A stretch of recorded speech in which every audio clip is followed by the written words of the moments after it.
Hey guys, what's going on? Today is another unboxing day.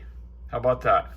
It's a knife in a steel that I don't own, that I've owned in the past, but I wanted another one. And this one kind of fits that because it's a smaller knife. And sometimes with a real tough super steel, like this knife, this is M4, to make it a little bit easier on sharpening and everything else, it's kind of nice to have it in a small knife instead of a big knife that makes you take, 3 hours to sharpen this smaller blade. Hopefully it will sharpen a little easier. Hopefully I won't have to sharpen it for a long time. M4 is a super durable steel. I like it a lot. And this company has a reputation of heat treating M4 really pretty good. So, at least in my experience. So let's check it out. And this is a newer knife that's just been released in the last year.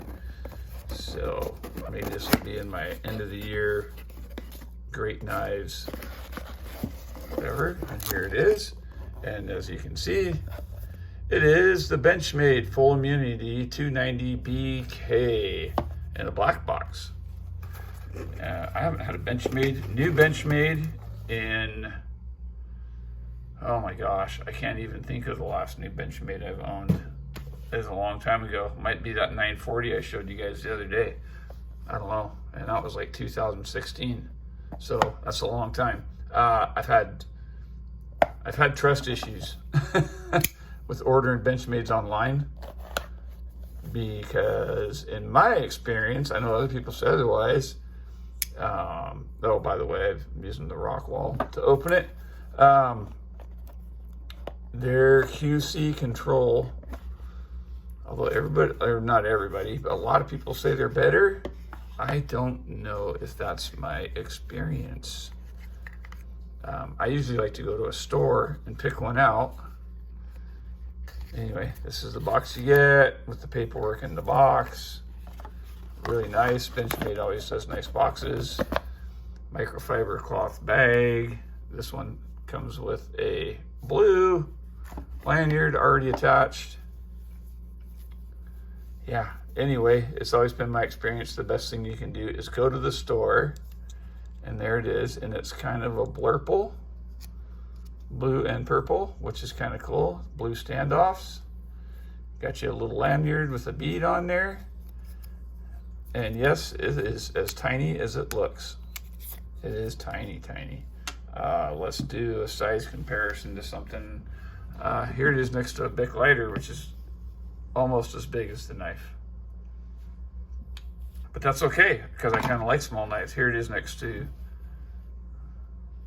Tough Light. I'm not even going to talk about value right now. We'll talk about that when we get to the review. Out of the box, centering is, it looks okay.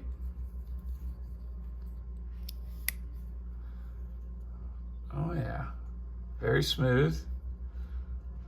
Boy, it's really thin ground too. Holy smokes, is that baby ground thin. That's the thinnest ground Benchmade I think I've ever seen.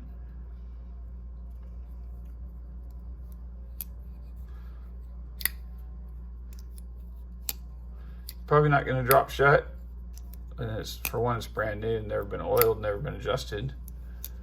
And also, that blade is super light.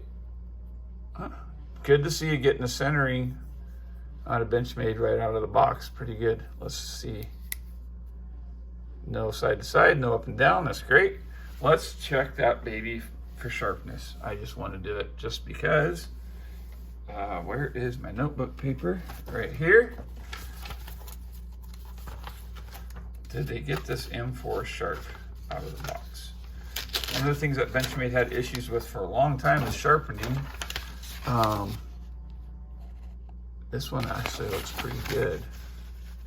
Kind of wish I had a forward finger choil. It's definitely a 3-fingered knife. That's probably why they put the lanyard on there, give your pinky something to grab. Not silent, but definitely sharp.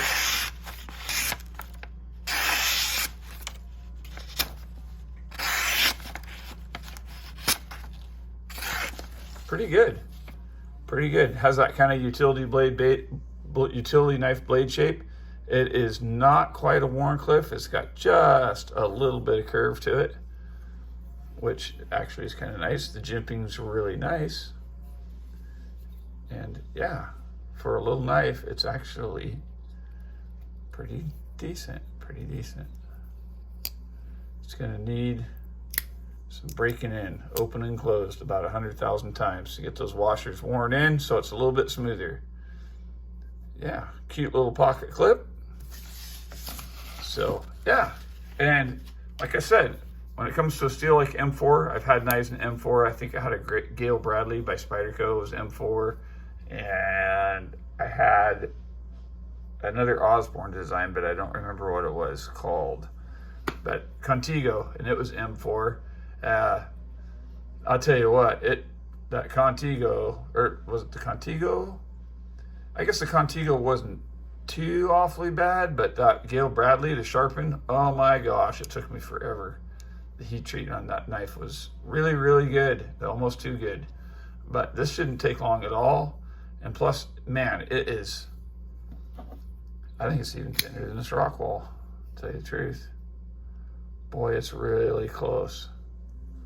It is super close. I need some calipers. I sure wish that these thumb studs were on this knife. I'm kind of having issues. The D10 on this knife is really strong. So if I just keep flicking it with my thumb, it gets sore right away. But this,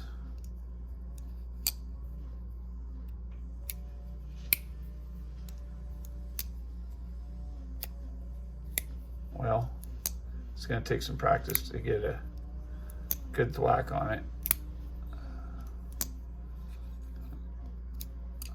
Huh. A little sticky. I guess I'll have to loosen her up and play with it a little bit. Hopefully it gets better than that. But it does roll out really good. But this is definitely, having that terracing on top of that thumb stud like that, and this one just being bald and flat, you have to really dig in there to get a grip on it, which makes your thumb sore. With this one, you don't have to. You just lay your thumb on it, and you're right there. And it just has better access. If this had this access, it would be a little better, but that's all right. I love this knife anyway. I used it all day today, and that MagnaCut performed great. So there you go. Get your family together, turn off this television or whatever you're watching, get out and enjoy the outdoors. Toad Sticker out!